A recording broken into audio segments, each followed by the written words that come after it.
आज हम बनाने जा रहे हैं बीफ शामी कबाब। शामी कबाब बनाने के दो तरीके होते हैं, एक कीमे के साथ और दूसरा बोटी के साथ। बोटी के साथ जब शामी कबाब बनाते हैं तो रेशेदार बनते हैं, लेकिन जब आप घर पर बीफ के शामी कबाब बनाते हैं तो ये टूट क्यों जाते हैं, ऑयल के अंदर जाते ही बिखर क्यों जाते हैं। आज मैं बीफ के शामी कबाब बनाऊंगी जो बिल्कुल भी नहीं टूटेंगे, ऊपर से क्रिस्पी और अंदर से रेशेदार होंगे। बीफ की स्मेल को कैसे खत्म करते हैं, दाल कितनी इस्तेमाल होगी, कैसे शामी कबाब को जायकेदार बनाते हैं और तोड़ने पर रेशेदार परफेक्ट शामी कबाब कैसे बनते हैं, कौन सी ऐसी गलतियां हैं जिससे कबाब टूट जाते हैं, क्या वजूहात हैं जिससे शामी कबाब का टेस्ट नहीं निकलता। इंशाल्लाह आज सारे सवाल कवर करेंगे। तो स्टार्ट करते हैं। बिस्मिल्लाहिर्रहमानिर्रहीम। अस्सलाम वालेकुम everyone, welcome back again to Weber's bakery and kitchen. कैसे हैं आप सब? दुआ है आप जहां रहें हंसते मुस्कुराते रहें, शाद आबाद रहें, सेहतमंद रहें। आमीन सुम्मा आमीन। सबसे पहले हमें चाहिए एक खुला बर्तन, उसमें हम डालेंगे आधा किलो चने की दाल और इसको हमने अच्छी तरह से धो लेना है, क्योंकि इसके ऊपर अच्छी खासी वो माया टाइप सफेद सा पाउडर लगा होता है, जिसको हमने अच्छी तरह से धो देना है, क्योंकि इसकी स्मेल काफी ज्यादा बुरी होती है। 3-4 दफा धोने के बाद दाल को हमने भिगोने के लिए रख देना है। अब हमने लेना है एक प्रेशर कुकर, उसमें हमने बोनलेस बीफ आधा किलो डालना है और इसमें हमने 2 मीडियम साइज के प्याज लिए थे। अगर मीडियम साइज का प्याज ना हो तो 3 छोटे प्याज भी ले सकते हैं। आधा प्याज हम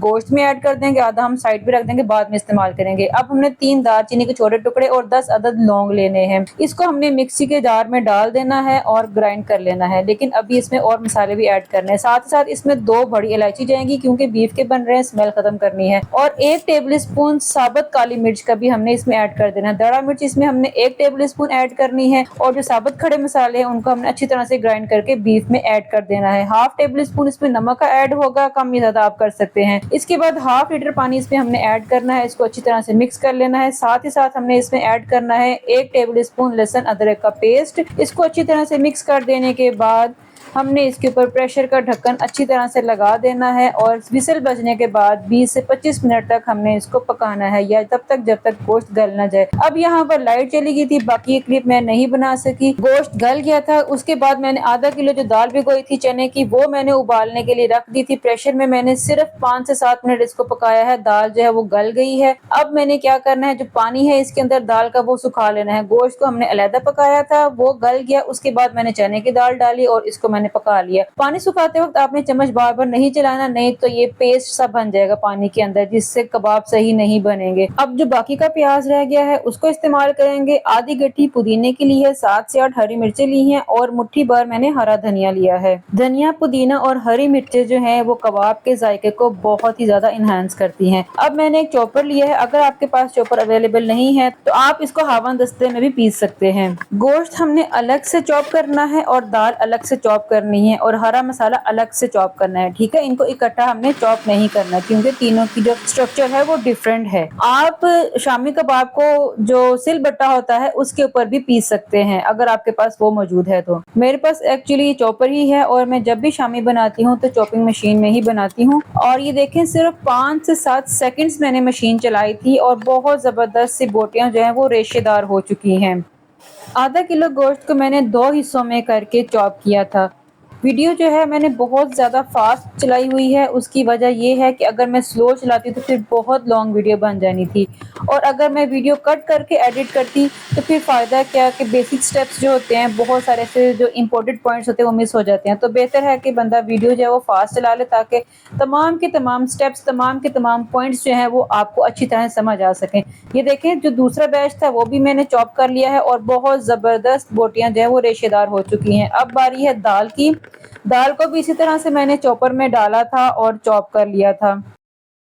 दाल तकरीबन मैंने 3 से 4 बैचेस में की थी, क्योंकि दाल जो होती है वो थोड़ी हैवी होती है और दाल का दाना ना रहे बिल्कुल भी बीच में, तो इसलिए दाल जो है मैं थोड़ी थोड़ी करके डाली थी और तकरीबन 3 से 4 बैचेस में मेरी दाल जो है वो कवर हो गई थी। बाकी क्लिप्स मैंने नहीं बनाए थे, जस्ट मैंने 1 क्लिप आपको दिखाने के लिए बनाया है कि इस तरह से दाल जो है वो चॉपर में चॉप हो जाती है और बहुत ज़बरदस्त चॉप होती है। नाउ फ्रेंड्स, अब बारी है हरे मसाले की। हरा मसाला भी हमने इसी चॉपर में चॉप कर लेना है। धनिया, पुदीना, हरी मिर्चें और प्याज सब कुछ हमने इकट्ठा ही चॉप कर लेना है। जी हाँ, बिल्कुल बहुत आसानी के साथ ये चॉप हो जाएगा और इसको भी मैंने सिर्फ 5 से 7 सेकंड्स ही चलाना है। इन केस अगर आपको लगे कि आपका हरा मसाला चॉपर में चॉप नहीं हो रहा है, तो आपने मशीन को बंद करके चॉपर खोलकर चम्मच से एक दफ़ा मिक्स कर लेना है और दोबारा से मशीन चला देनी है, तो मसाला बहुत ज़बरदस्त चॉप हो जाएगा। अच्छा जी, ये देखें हरा मसाला चॉप हो चुका है और ये देखें कितना परफेक्ट चॉप हुआ है। अब हमने क्या करना है, अब इस सारे मिक्सचर को हमने अच्छी तरह से मिक्स कर लेना है। अभी आपको लग रहा होगा कि मिक्सचर जो है वो पतला है, ऐसा बिल्कुल भी नहीं है, मिक्सचर पतला बिल्कुल भी नहीं है। यहाँ पर मैंने नमक टेस्ट किया था, तो नमक जो था वो कम था, तो मैंने हाफ टी स्पून नमक और ऐड किया है। अब आपने करना ये है कि इस मसाले को आपने कम से कम आधे घंटे के लिए फ्रिज में रखना है। मैंने फ्रिज में नहीं रखा था, एक्चुअली लाइट जो है वो बार-बार जा रही थी और मेरे लिए वीडियो को कंप्लीट भी करना था, तो इसलिए मैंने इसको स्टे नहीं दिया था, ऐसे ही मैंने कबाब बना लिए थे। लेकिन आपने इसको आधा घंटा फ्रिज में लाज़मी स्टे देना है, इससे बहुत अच्छा जो है वो जो मसाला होता है वो सख्त हो जाता है। मैंने क्या किया, यहाँ पर हाथों को पानी लगा-लगा कर अपने हस्बे ज़रूरत साइज़ के वेट के मैंने शामी कबाब बना लिए हैं। शामी कबाब मेरे इस मिक्सचर के साथ 28 बने थे। आपके साइज़ पर डिपेंड करता है कि आपने किस साइज़ के शामी कबाब बनाने हैं। अब इन शामी कबाब को मैंने शैलो फ्राई किया है अंडा लगा-लगा कर।